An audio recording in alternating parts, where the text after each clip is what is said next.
Welcome back. Happy Saturday morning. Let's do a quick review. There's a lot of key things out there, and we have quite a few new people.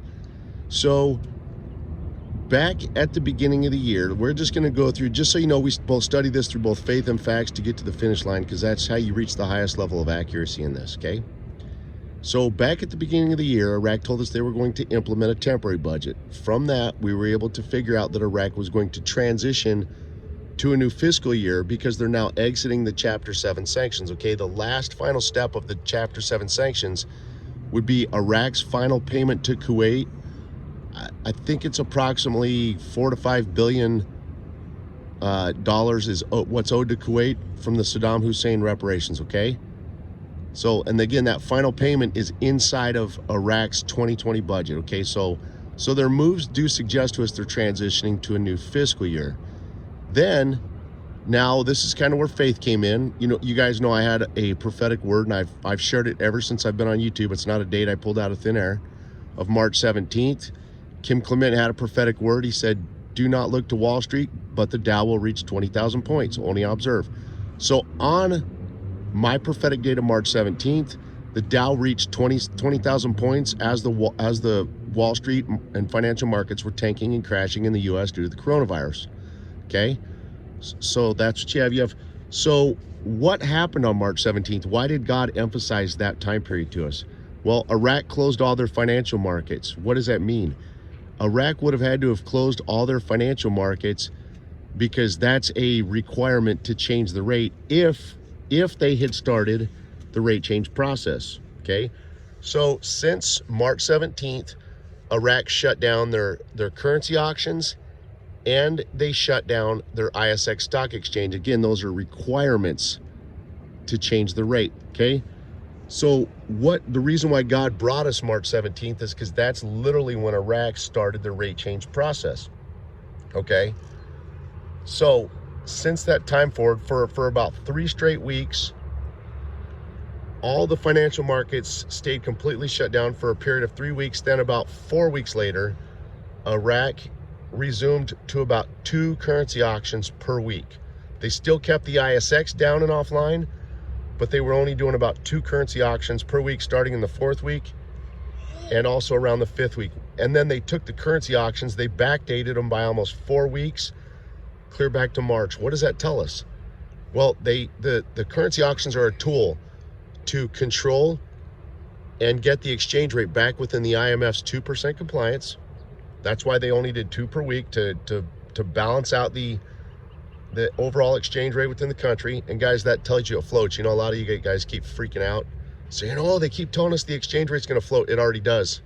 That's why they have to use the exchange rate, or I'm sorry, the currency auctions as a tool to float it or get it right back in that 2% compliance, because it floats and it moves. If it didn't move currently, they wouldn't need to use the currency auctions as a tool. So I'm just showing you factually, guys. The currency auction already does float. It moves. If it didn't move, it could not get outside of the IMF 2% compliance. It would just be locked in where it's at, and it's not. It currently shifts and moves now. Okay, it's currently floating. Okay, so with that said, then here we are in about roughly the 5th week. The ISX is still shut down, and they still have had just a few currency auctions, but again, they keep backdating them to March. What are they telling us there? Well, again, going back to that fiscal year time period, the reason they're pushing all of the currency auctions back to the month of March is what they're telling us is that Iraq is closing out their 2019 year-end fiscal year period. And they're getting, again, they're using the currency auctions as a tool, but they're also applying them to the month of March so they can close out the fiscal year from the year of 2019 to transition into a brand new fiscal year, which would start April 1st for their 2020 fiscal year, okay?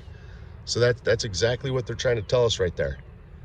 So now, as we see, Iraq has already changed their fiscal rate, or their exchange rate. Iraq has already changed their exchange rate only on the accounting books, not on the public eye. I did not even say in country. I said only on accounting books. That's the reason they've kept all the financial markets closed down for this entire time period, because the exchange rate only secretly on the accounting books has already increased and already changed. Okay, the reason they've delayed it, guys, is I've already proven this to you factually, was the coronavirus. I showed you how the U.S. Embassy's quarantine period date is exactly where Iraq was getting their coronavirus quarantine periods from, especially for the ISX. It was following the U.S. Embassy's corona calendar on that. Okay, you can see that as clear as day. So now I want to raise something to you that not one of the gurus been smart enough to recognize or share with you. And the guys, this is real easy. Iraq showed you they had to shut down their ISX in order to change and increase the exchange rate. Well, you have cause and effect in this, guys. This is real easy. Due to cause and effect, if they have to shut down and stop the ISX to be able to change rate, that means that based on cause and effect, they can't turn the ISX back on and online until the rate has changed. Okay, so right there, they told you, they're telling you what you need, what you can look for to know exactly when that rate's going to change. It's the ISX, because they're telling you the ISX cannot go back online until the rate has changed. So when the ISX goes back online, the rate will have already changed. That's what they're telling you, cause and effect. It's that easy, guys. So as of right now, we do know that the ISX time period has only been extended through Saturday, April 25th. So right there, they're telling you that the ISX date for it to go back online and in service will be Sunday, April 26th.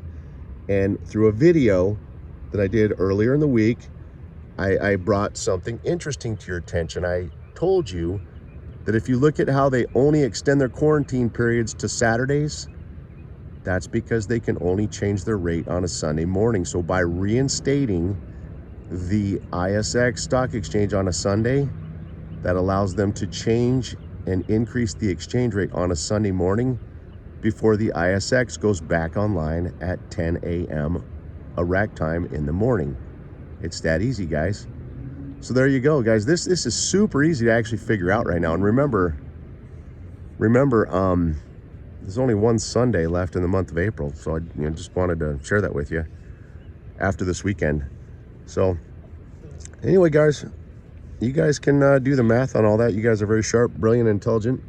So there you guys go. It's super easy. The ISX has the handwriting all over it. If you follow that ISX through their cause and effect, they're literally telling you everything that you need to know to be able to figure this out and piece it together all by yourself. Anyway, guys, God bless you guys and have a great day. On to the next video.